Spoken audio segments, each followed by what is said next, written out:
எனக்கு வேண்டாங்க. பிளாங்க் செக்ல வெறும் கையெழுத்து போட்டு கொடுங்க, நான் பாத்துக்கிறேன். ஏற்கனவே பிளாங்க் செக்ல ஒருத்தர் கையெழுத்து வாங்கி அவன் நாளைக்கு கேஸுக்கு போறா தெரியுமா உனக்கு? நான் சவுண்ட் எவ்வளவு முடியுமா ஏத்தி வச்சேன். ஏத்தி வைங்கன்னு எனக்கு கொஞ்சம் வேற பயமா இருக்குல்ல. பயமா இருக்குன்னா அந்த ஆயாவோட போய் சேர்ந்து உட்காரு. ஆயா போங்க, பின்னாடியே வந்துடுறேன். சரி.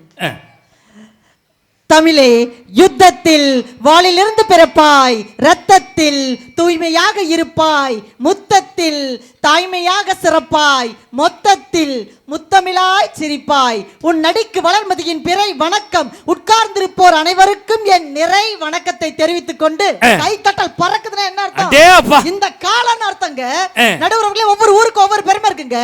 தஞ்சாவூர், ராஜகோபுரம், மதுரை, மல்லிகைப்பூ, மணப்பாறை, முறுக்கு, திண்டுக்கல், பூட்டு, திருநெல்வேலி, அல்வா, திருப்பாச்சி, வீச்சர்வா, திருப்பூர், பனியன், ஈரோடு, மஞ்சள், சேலம், மாம்பழம், தூத்துக்குடி, உப்பு, தூக்க நாயக்கன் பாளையம், நாளை நல்ல நட்புக்கும் அன்புக்கும் பாசத்துக்கும் சொந்தக்காரர்கள் வாழ்கின்றனர். பாப்பா பேசுறது எப்படி தெரியுமா இருக்கு?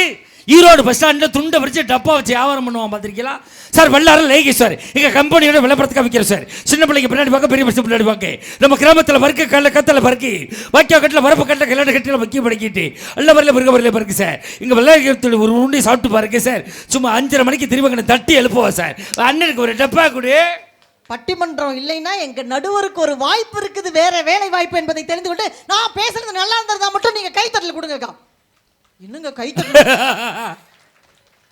எங்க உங்களை நம்பிதானங்க வந்தேன். பயந்த பிள்ளைக்கு இப்படி அங்க ஆதரவு கொடுக்காம இருக்கீங்க.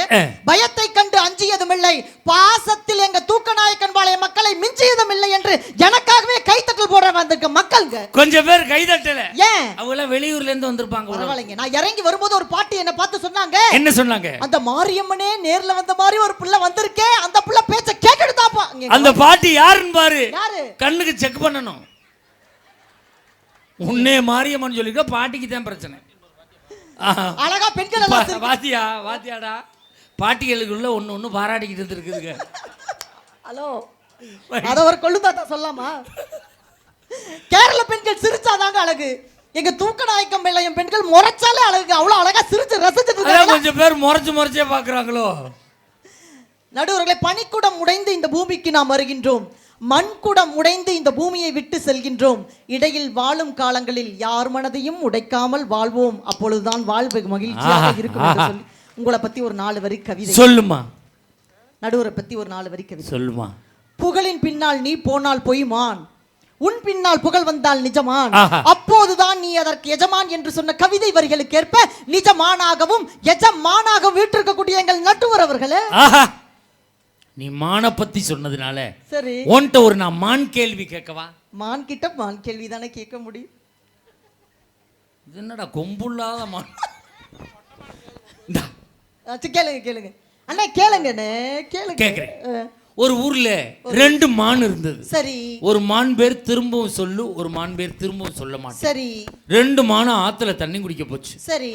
அதுல இந்த திரும்பவும் சொல்லுங்கிற மானு தண்ணியில விழுந்து செத்துருச்சு. இப்ப செத்தது எந்த மானு? திரும்பவும் சொல்லு. ஒரு ஊர்ல 2 மான் இருந்துச்சு. சரி. ஒரு மான் பேர் திரும்பவும் சொல்லு. சரி. ஒரு மான் பேர் திரும்பவும் சொல்லாது. சரி. 2 மானும் ஆத்துல தண்ணி குடிக்க போச்சு. சரி. அந்த தண்ணியில விழுந்து திரும்பவும் சொல்லுங்கிற மான் செத்துருச்சு. செத்தது எந்த மானு? திரும்பவும் சொல்லு. ஒரு ஊர்ல காலையில 5:30க்கு பஸ் வர்ற வரைக்கும் சொல்லி தேவையில்லாம தங்கச்சியை இழிவுபடுத்தி பேசுறீங்களா? இத்தனை பேத்து முன்னாடி என்னைய கிண்டல் அடிக்கிறீங்களா நடுவர்? ஒரு ஆள் முன்னாடி கிண்டல் அடிச்சாலும் உட்கார்ந்துருவேன். அப்ப நான் உங்களை கேள்வி கேட்கிறேன், பதில் சொல்லிடுவீங்களா? என்ன கேள்வி கேட்டாலும் பதில். எந்த கேள்வி கேட்டாலும்